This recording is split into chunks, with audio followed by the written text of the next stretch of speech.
Freedom of speech is under attack. Freedom itself is at risk. No, actually, not really, not the way that it's being described. It's really just a guy who thinks he's way smarter than he is, and guys who peaked in high school that really like the way that he makes it so that you don't have to think critically and still sound deep.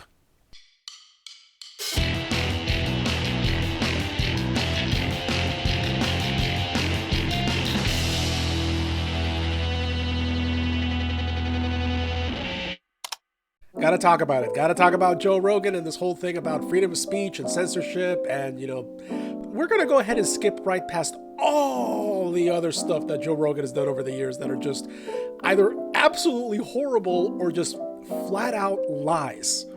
Because in a sane society, any one of them would have gotten him just fired at this point. We're gonna focus just on the vaccine thing. Now, before we get to what he actually did, the thing that I and a lot of people are calling him out on, we actually need to define what censorship is. According to the ACLU, censorship, the suppression of words, images, or ideas that are offensive, happens whenever some people succeed in imposing their personal, political, or moral values on others. Censorship can be carried out by the government as well as private pressure groups. Freedom of speech is not absolute. No freedom, no right is absolute. You can't yell fire in a building if there's no fire. You can't print lies about somebody. That's libel.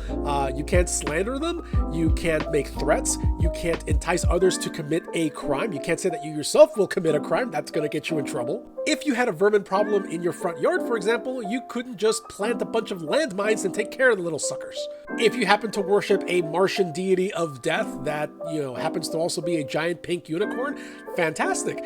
But the moment that you gotta make a human sacrifice to that god, that's when that freedom ends. And let's clear something up here. People have the right to not purchase a product. If a comedian says something that I don't like, I am under no obligation to purchase that comedian's material. If a subscription service starts putting up a bunch of shows that I don't like, that doesn't do it for me, I can unsubscribe. It's this weird thing called consumer choice. But for some reason, the last couple of years, whenever somebody does something that people just don't like and they don't want to buy that person's product, now it's canceling. And it seems to be that it's only people on the left that cancel things. Like if we don't like something and we withdraw our financial support and we ask other people to do the same, that's canceling. But whenever somebody on the right does it, for some reason, that's not canceling. Like it wasn't canceling when conservatives were burning their Nikes in, protest of the NFL. That wasn't canceling. This other thing that we do on the left is canceling, though, for some odd reason. The reason specifically that Joe Rogan is in trouble is because of what he is doing and what he is saying. It is not, as a lot of people are painting it, him expressing some kind of difference of opinion. Because people express different opinions all the time. And here's the thing, if you have a different opinion on something which is in fact an opinion, it very rarely has a real world impact. Like, let's say, for example, that tomorrow I start a podcast where I'm going to discuss which is the best ice cream flavor. Is it vanilla? Is it strawberry? Or is it chocolate? The answer, of course, is chocolate. But me going on the airwaves and putting that opinion out there isn't causing anybody harm. It's a completely subjective opinion. And it should be an informed opinion. I better have tasted all those flavors of ice cream to determine which one is the best one. So a lot of people have been defending Rogan by saying that, he's just having a conversation. He wants to find the truth. But that is not what he is doing. There is nothing wrong with wanting to learn about the world, to be educated, to seek out people of different opinions in order to learn something yourself.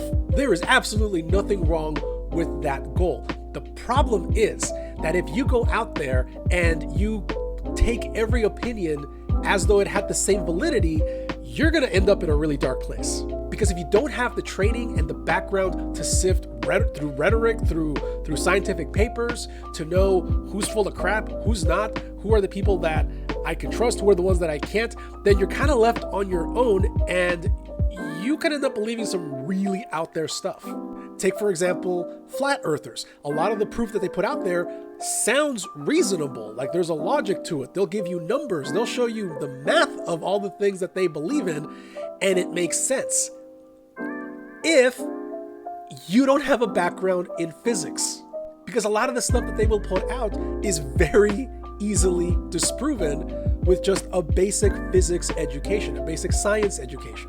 Joe Rogan has a bunch of people on his show and just lets them prattle on about whatever they want and never calls them out for their lies. I say never, but I haven't seen every episode of Joe Rogan, so I can't say never.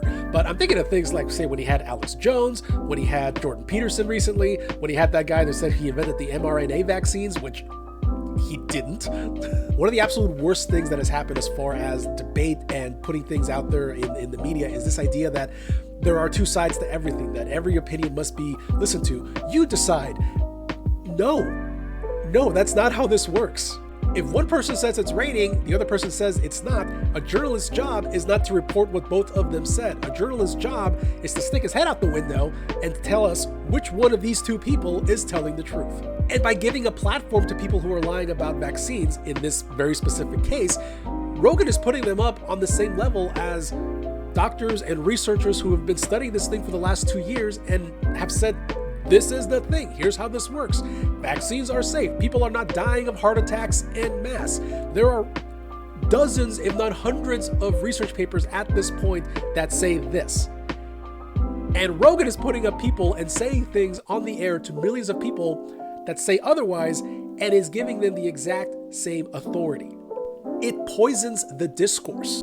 And that's the other thing. That's why it's not just him having a conversation. He's just bringing all this information. People I've seen defend him by saying that, oh, he just wants to learn. He wants to get, hear all sides of things. Here's the thing, though. Having a lot of information at your fingertips doesn't mean you're actually going to understand it. Here, let me give you an example. You could go online right now and answer these questions. You could do it in 5 minutes, okay? But I will bet you that if I actually pushed you on some of those answers and asked you to explain them, you would not be able to unless you had a background in each of those fields. There's a huge difference between knowledge, information, and wisdom. You can't just half-ass it, okay? And I guarantee you that Rogan isn't doing research on the things that are being said on his show. And I know that because he somehow went from supporting vaccines and calling out quacks to now he is a full-on COVID vaccine denier. There's so many wackos out there that think that vaccines are, a scam or they're dangerous. If you're like 21 years old and you say to me, should I get vaccinated? I go, no. When people are talking about actual microchips being injected into your arm to see if you have COVID-19, he's like, I fucking told you, Joe Rogan. They're like collapsing. Well, there's a video where heart attacks. They're taking them to the hospital. And do you need more proof that just having information at your fingertips does not, in fact, make you smarter and more informed? We still have people, like I said earlier, that believe the earth is flat. We still have people that think we never landed on the moon. We still have people that think that In-N-Out is better than Whataburger. I will die on this hill without hesitation, so help me God. And trust me when I say that just because somebody is an outlier, a maverick, a rogue, they're outside of the mainstream narrative, that doesn't necessarily mean that they're right about something. Yes, on occasion, somebody out on the fringes comes up with something that nobody else had thought of. Okay, but that doesn't necessarily automatically mean that they are right. And it's not that doctors all just kind of automatically agree with something because somebody in authority says so. Do you know what it takes to get a paper published? I mean, do you actually know? It takes months or years of study and experimentation and research and peer review. When you put something out, your peers will look at it and they will demolish it, okay? If it does not stand up to scrutiny, if the data doesn't match, if something is off with their experiments and trying to recreate it, then you will be destroyed. So when the bulk of the scientific community says a thing, it's probably a good idea to listen to them. Not because they are just in authority, but because this is a thing that has been experimented on and tested and retested. That's why Joe Rogan is getting called out, and that's why people are calling on Spotify to fire him, because he is presenting information which is blatantly untrue, as though it had the same weight as the entire medical and scientific community saying something else, and it is preventing us from getting enough people to get vaccinated to end this stupid pandemic. This pandemic is not just numbers for me, okay? I've lost people to this thing. I've had 2 family members and a good friend of mine die from this thing. These aren't just numbers, and I'm not the only one. So for Rogan to be out there blatantly lying about things like, oh, you don't need a vaccine if you're young. If you're healthy, you should be okay. People are dying from heart attacks. It's not just wrong. It does not just offend on an intellectual level. It is deeply offensive to those that I've lost. And if you're still not quite sure if I'm right on this, if you think I'm full of crap, I want you to consider just a little thought experiment for a second. I want you to consider what would happen if tomorrow Joe Rogan had somebody on who said, and was not pushed back on it, the theory that seatbelts actually kill more people than not actually wearing a seatbelt. That, seatbelts don't prevent car accidents. People with seatbelts and without seatbelts still get in an equal amount of car accidents. You're actually more liable to be hurt by the seatbelt than if you weren't wearing it. In fact, it is our duty. It is our duty to remove seatbelts from our cars. If you see somebody with a seatbelt, you tell them to take it off. In fact, when you're in somebody's car, you should start cutting the seatbelt in the back seat or the passenger seat so that nobody else will be hurt by this thing. I want you to imagine what would happen if somebody said that on his show and Rogan did not push back and then started repeating that in future shows. You are more than free to have a difference of opinion, but if that opinion is going to put other people at risk because they're going to believe it, then there's a problem. So no, freedom of speech is not in danger. What is in danger is our ability to contain something which we should have gotten a handle on a year and a half ago. That's all I got. Go ahead and leave a comment if you disagree. If you agree, what ice cream flavor do you think is best? We'll find it out in the comment section, all right? Thank you very much for watching. I will see you later.